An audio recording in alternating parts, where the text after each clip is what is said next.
ನಮಸ್ಕಾರ ಸ್ನೇಹಿತರೆ, ವಿಷಯ ಲೋಕ ಚಾನಲ್ಗೆ ಸ್ವಾಗತ. ಸಾಕಷ್ಟು ದಿನಗಳಿಂದ ಫಲಾನುಭವಿಗಳು ವೇಟ್ ಮಾಡ್ತಾ ಇದ್ರು. ಈಗ ಗೃಹಲಕ್ಷ್ಮಿ 15ನೇ ಕಂತು ಬಿಡುಗಡೆ ಮಾಡಿದ್ದಾರೆ. ಆ ಕುರಿತು ಹೊಸ ಅಪ್ಡೇಟ್ ನಿಮ್ಮ ಮುಂದೆ. ಎಲ್ಲರೂ ವಿಡಿಯೋನ ಕೊನೆವರೆಗೂ ನೋಡಿ, ಹಾಗೆ ಚಾನಲ್ನ ಸಬ್ಸ್ಕ್ರೈಬ್ ಮಾಡಿ, ಪಕ್ಕದಲ್ಲಿರೋ ಬೆಲ್ ಐಕನ್ನ ಪ್ರೆಸ್ ಮಾಡಿ ಹೊಸ ಅಪ್ಡೇಟ್ಗಾಗಿ. ಗೃಹಲಕ್ಷ್ಮಿ 15ನೇ ಕಂತು ಯಾವಾಗ ಬರುತ್ತೆ ಅಂತ ಕಳೆದ 1 ತಿಂಗಳಿಂದ ಫಲಾನುಭವಿಗಳು ಕಾಯ್ತಾ ಇದ್ರು. ಕೊನೆಗೂ 15ನೇ ಕಂತು ಬಿಡುಗಡೆ ಮಾಡಿದ್ದಾರೆ ಹಾಗೂ ನಿಮ್ಮ ಖಾತೆಗಳಿಗೆ ಹಣ ಜಮಾ ಮಾಡ್ತಿದ್ದಾರೆ. ನಿನ್ನೆ ಅಂದರೆ ಡಿಸೆಂಬರ್ 11 ಬುಧವಾರ 1 ಗಂಟೆಯಿಂದ ಫಲಾನುಭವಿಗಳ ಖಾತೆಗಳಿಗೆ ಹಣ ಜಮಾ ಆಗ್ತಿದೆ. ಎಲ್ಲರೂ ನಿಮ್ಮ ಖಾತೆಗಳನ್ನು ಚೆಕ್ ಮಾಡಿ ಹಣ ಜಮಾ ಆಗ್ತಿದೆಯೋ ಇಲ್ವೋ ಅಂತ ನೋಡ್ಕೊಳ್ಳಿ.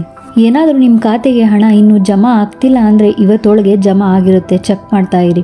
15ನೇ ಕಂತು ಯಾರಿಗೆ ಬಂದಿಲ್ಲ ಅಂದರೆ ಅವರು ಒಂದ್ಸಲ ಪೋರ್ಟಲ್ಗೆ ಹೋಗಿ ಚೆಕ್ ಮಾಡಿ ಸ್ನೇಹಿತರೆ. ಮೊದಲನೇ ಹಂತದಲ್ಲಿ ಜಮಾ ಆಗಿರುವ ಜಿಲ್ಲೆಗಳು ಯಾವುವು ಅಂದರೆ ರಾಯಚೂರು, ಯಾದಗಿರಿ, ಬೆಂಗಳೂರು ಗ್ರಾಮಾಂತರ, ಬೀದರ್, ಮಂಡ್ಯ, ಬೆಂಗಳೂರು ನಗರ, ಚಿಕ್ಕಬಳ್ಳಾಪುರ, ಬಾಗಲಕೋಟೆ, ಕೊಪ್ಪಳ, ಕೊಡಗು, ಗದಗ, ಉತ್ತರ ಕನ್ನಡ, ಕಲಬುರಗಿ, ಉಡುಪಿ, ಹಾವೇರಿ.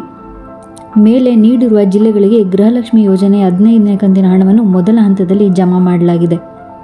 ಹಣ ಜಮಾ ಆಗಿರುವ ಸ್ಟೇಟಸನ್ನು ನೀವು DBT ಕರ್ನಾಟಕ ಅಪ್ಲಿಕೇಶನ್ ಮೂಲಕ ತಿಳಿಸಿಕೊಳ್ಳಬಹುದು ಸ್ನೇಹಿತರೆ. ಹಾಗೆ ಸಚಿವೆ ಲಕ್ಷ್ಮಿ ಹೆಬ್ಬಾಳ್ಕರ್ ಅವರು ಗೃಹಲಕ್ಷ್ಮಿ ಯೋಜನೆಯ ಬಗ್ಗೆ ನೀಡಿದ ಪ್ರಮುಖ ಮಾಹಿತಿಗಳು ಹೀಗಿವೆ.